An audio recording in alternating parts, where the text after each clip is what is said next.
Welcome to village rider vlog. இன்றைக்கி வீடியோவில் பார்த்தீங்கன்னா நம்ம இன்றைக்கி ட்ரில்லர் வந்து பட்டமாற்றிட்டு இருக்கிறாங்க. அதோடைய வீடியோ தான் பார்க்க போகிறோம். அப்பாவும் சித்தப்பாவும் ஓட்டிகிட்டு இருக்கிறாங்க. நம்ம சேனலில் பார்த்தா தெரியும், நம்ம சேனலில் வந்து புது ட்ரில்லராக ஒன்று எடுத்துருப்போம் போய். அது சித்தப்பாவுது. அது இன்றைக்கி தான் வந்து அவர் ஓட்டிகிட்டே தான் இருக்கிறாரு கிட்டத்தட்ட 4-5 மாதமாக. இன்றைக்கி தான் வந்து அதோடைய பர்ஃபார்மன்ஸ் வீடியோ எடுக்க வந்திருக்கோம். பக்கத்துலேயே பார்த்தோம்னா நம்ம வண்டி 12 HP ஓடிட்டு இருக்குது. இது பார்த்தீங்கன்னா 13, அது பார்த்தீங்கன்னா 12. அது வந்து 96 மாடலு. இது பார்த்தீங்கன்னா 2025 லேட்டஸ்ட் வெர்ஷன் மாடலு. இது என்ன டிசம்பர் மாதமா? இது டிசம்பருக்கு முன்னாடி ஒரு 4 மாதத்துக்கு முன்னாடி எடுத்த வண்டி. ரெண்டுமே பார்த்தீங்கன்னா பர்ஃபார்மன்ஸ் ரீதியாக பார்த்தீங்கன்னா எந்த ஒரு ட்ராபேக்குமே கிடையாது. ஒரே ஒரு ப்ளஸ் பாயிண்ட் என்னென்னா 13 HP பொறுத்தளவுக்கு 13ல் பார்த்தீங்கன்னா கொஞ்சம் சுருக்குன்னு போகும். அதோட ஒரு 3 RPM சேர்த்து போகும், அவ்வளோதான். ஆனால் 12 பார்த்திங்கன்னா கொஞ்சம் ஸ்லோவாக போகும். ஆனால் மைலேஜ் வந்து 12 அதிகமாக தரும். 13 வந்து லோடு கொடுக்குற அளவுக்கு போய்கிட்டே இருக்கும். ஆனால் 13 சங்கவே சங்காது. இதுதான் 12க்கும் 13க்கும் இருக்கிற டிஃப்ரென்ஸு. இன்னொன்று என்னென்னா பார்த்தா இது ஓப்பன் பண்ணாத வண்டி. எல்லாமே கம்பெனி ஃபிட்டிங்கில் இருக்கிறது.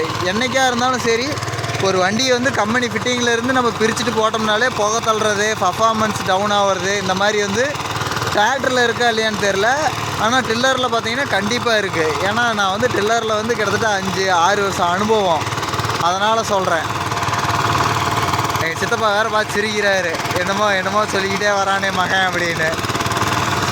இதுதான் வந்து 12க்கும் 13க்கும் இருக்கிற வித்தியாசம். ஆனால் 13உடைய குவாலிட்டி பார்த்தீங்கன்னா நல்லாயிருக்கும். கீர் பாக்ஸ் ஆகட்டும், 12க்கும் 13க்கும் இருக்கிற கீர் பாக்ஸ் ஐட்டம் ஃபுல்லாக வேறு. 10ஆவதுக்கு பார்த்தீங்கன்னா இதில் வந்து லேடிட்ருக்கு பக்கத்தில் பார்த்தீங்கன்னா கூலன் டேங்க் ஒன்று கொடுத்துருப்பாங்க, மினி கூலன் டேங்கு. இப்போ பார்த்தா தெரியும். ஆனால் 12க்கு பார்த்தா கூலன் டேங்கெல்லாம் வராது. வேணால் நம்ம எக்ஸ்ட்ரா ஃபிட்டிங்கில் வேணால் போட்டுக்கலாம். அதேமாரி ஏர் ஃபில்டரெல்லாம் பார்த்தீங்கன்னா லேட்டஸ்ட் மாடல் இதில். இதே அந்த வண்டியில் காட்டுற பாருங்கள், இந்த மாதிரி ஏர் ஃபில்டர் இருக்காது. அதில் பார்த்தீங்கன்னா ஓல்டு மாடல் ஏர் ஃபில்டர் தான் இருக்கும். இன்னொரு மைனஸ் பாயிண்ட்டுங்கிறது வந்து 13 HPயில் ஒரே ஒரு மைனஸ் இருக்குது. அதாவது இந்த ஃபில்ட்ரு தான். இந்த ஃபில்டருக்கு பக்கத்தில் வர இந்த ஃபில்டருக்கு பக்கத்தில் வர இந்த சக்கு தான் பார்த்தீங்கன்னா அந்த லாக் பண்ணுற இது தான் பார்த்தீங்கன்னா மைனஸ் அதில். ஏன்னா அது வரப்போகிறதுக்கு இது ஓரத்தில் இடித்து நிறுத்த மாட்டாங்க. ஓரத்தில் நிறுத்தக்குள்ளக்கு இது மரத்து மேலே பட்டு அது வளைஞ்சு போயிடுது. இது இவர் வண்டின்னு இல்லை, 13 HP 12 HP இந்த லாக் சிஸ்டம் போட்டிருக்க, இந்த கேட்டுவால் சிஸ்டம் போட்டிருக்க எல்லா வண்டியிலையும் பார்த்தீங்கன்னா அது ஒன்று மட்டும்தான் மைனஸு. மற்றபடிக்கு எல்லாமே பார்த்தீங்கன்னா கரெக்டாக இருக்கும். இது பார்த்தீங்கன்னா 4 அடி கால் கரும்பு காடு. இந்த 4 அடி காலுக்குள்ளே பார்த்தீங்கன்னா 2 பக்கமே டயரை வந்து திருப்பி போட்டிருக்காங்க உள் பக்கம். அந்த லொட்டேட்டருக்கு உள்ளே ஓடுற மாதிரி செட்டிங் பண்ணியிருக்காங்க. இது பார்த்தீங்கன்னா இப்போ எப்படி இருந்தாலும் ஒரு 2.5 அடி 3 அடிக்குள்ளே தான் இருக்கும். 3 அடியே இருக்காது, 2.25 அடிக்குள்ளே தான் வந்து 2 டயருமே ஓடிக்கிட்டு இருக்குது. இது 4 அடி காலுங்கிறதுனால 2 பக்கம் மண் பார்த்தீங்கன்னா ஃபுல்லாக ஏற்றிட்டு இருக்குது. எப்படியா இருந்தாலும் பார்த்தீங்கன்னா 1 அடி ஏற்றுறாங்க மண். உங்களுக்கு பார்த்தாலே தெரியும். அதேமாரி 13ல் வந்து இது 12ல் வந்து அந்த லாக் சிஸ்டம் வர கிடையாது. ஃபியூல் லாக் வந்து தரல. இதே 12ல் பார்த்தீங்களா அந்த ஏர் டூம் பார்த்தீங்கன்னா வேறு மாதிரி இருக்குது. இது வந்து ஓல்டு ஏர் டூமு, இது வந்து நியூ ஏர் டூமு.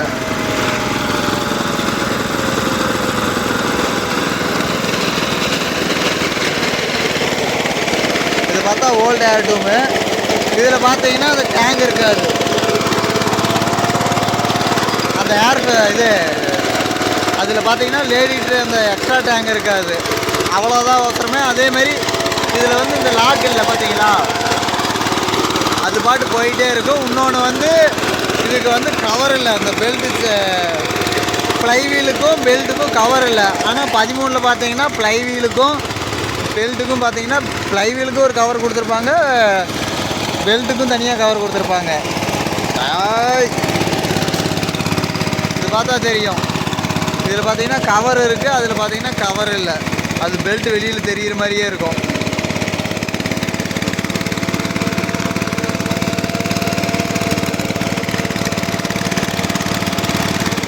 பார்த்தா தெரிஞ்சிருக்கும். நின்றுட்டு ஸ்டார்ட் பண்ணக்குள்ளே மட்டும்தான், அதாவது நின்றுட்டு ரேஸ் பண்ணி மூவ் பண்ணக்குள்ளே மட்டும்தான் புகையாக தெரியும். மற்றபடிக்கெல்லாம் கொஞ்சம் கூட அது இதுக்கும் அதுக்கும் ஒரு டிஃப்ரென்ஸே தெரியாது. அந்தளவுக்கு பார்த்தீங்கன்னா பர்ஃபார்மன்ஸ் ரீதியாக நல்லாயிருக்கும். என்ன ஒரே ஒரு மைனஸ்னால் 12க்கும் 13க்கும் லைட்டாக சுருக்குன்னு போகும். இன்னொன்று வந்து அது புகை தள்ளும், இது புகையே தள்ளாது என்ன பண்ணாலும்.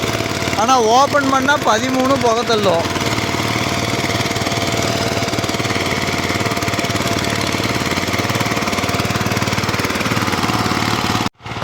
உங்களுக்கு இது ஃபுல்லாக பார்த்தாலே தெரியும். மேலேருந்து பார்த்தா உங்களுக்கு ஒன்றும் அந்தளவுக்கு மண் கட்டின மாதிரியே தெரியாது. ஆனால் கீழேருந்து பார்த்தீங்கன்னா என்னோடய ஆங்கிலேருந்து பார்த்தீங்கன்னா தான் தெரியும். கிட்டத்தட்ட 2 தூருக்கு மேலே பார்த்தீங்கன்னா மண் கட்டியிருக்காங்க. அதாவது இது முளைச்சி இவ்வளோ தூரத்தில் இருக்கும். அதாவது கிட்டத்தட்ட இவ்வளோ தூரத்தில் இருக்கும். அது அவ்வளோ தூரத்து வரைக்கும் மண் ஏற்றி கட்டியிருக்கிறாங்க. கிட்டத்தட்ட 1 அடிக்கு மேலே என்னுடைய கை சைஸு இங்கே பாருங்கள் எவ்வளோ தூரத்துக்கு கட்டியிருக்காங்கன்ட்டு. ஆனால் ஒரு காலுக்கு பார்த்தீங்கன்னா 2 டைம் வந்துட்டுருக்குது. மண் பார்த்திங்கன்னா காட்டுக்காரர் கேட்குற மாதிரி ஓட்டி கொடுத்துருவாங்க. அதுவும் இல்லாத ஒரு ப்ளஸ் பாயிண்ட் என்னென்னா, ஆளுங்களை விட்டு வேலை செஞ்சோம்னா கூட இந்தளவுக்கு வந்து மண் கட்டுவாங்களான்னு கேட்டால் கட்ட மாட்டாங்க. கண்டிப்பாக கட்ட மாட்டாங்க யாராக இருந்தாலும். டில்லரில் பார்த்தீங்கன்னா நீங்கள் எவ்வளோ தூரம் கேட்குறீங்களோ அவ்வளோ தூரத்துக்கு வந்து மண் கட்டிக்கலாம். இது ஒன்று வந்து டில்லரில் வந்து பெரிய ப்ளஸ் பாயிண்ட்டு. அதேமாரி வாய்க்காலும் ஓட்டி கொடுத்துருவாங்க. இது இப்போ எப்படி ஓட்டுறோமோ அதேமாரி வாய்க்காலும் ஓட்டி கொடுத்துருவாங்க. குத்திடு. இப்போ பார்த்தீங்கன்னா இது வந்து ஃபுல்லாக தகரத்தில் பார்த்தா மண் ஏறிக்கும். அதை குத்தி விடுறதுக்கு நவீன மிஷின் வச்சுருக்குறாங்க. என் காட்டு மூட்டை பூச்சி கொள்ளும் நவீன மிஷின். இது மாதிரி எல்லா டில்லர்லேயும் ஒன்று வச்சுருக்குறாங்க. எங்களுதுலேயும் ஒன்று இருக்கும். இங்கே இதில் ஒன்று இருக்கா. இதில் பார்த்தீங்கன்னா எல்லாம் தகரத்தில் பார்த்தீங்கன்னா மண் அப்பிக்கும். இப்படி வெட்டுறதுல பார்த்தா மண் உள்ளே போய் எல்லாம் மேலே அப்பிக்கும். அந்த மண்ணை சுரண்டி விடுறதுக்கோசரமே அந்த சுரண்டி வச்சுருக்குறாங்க. ஏன்னா வெயிட் அதிகமாக போச்சுன்னா லோடு அதிகமாக பிடிக்கும், டீசல் வந்து அதிகமாக போகும்னு சொல்லிட்டு இந்த மாதிரி சுரண்டி வச்சுருக்குறாங்க.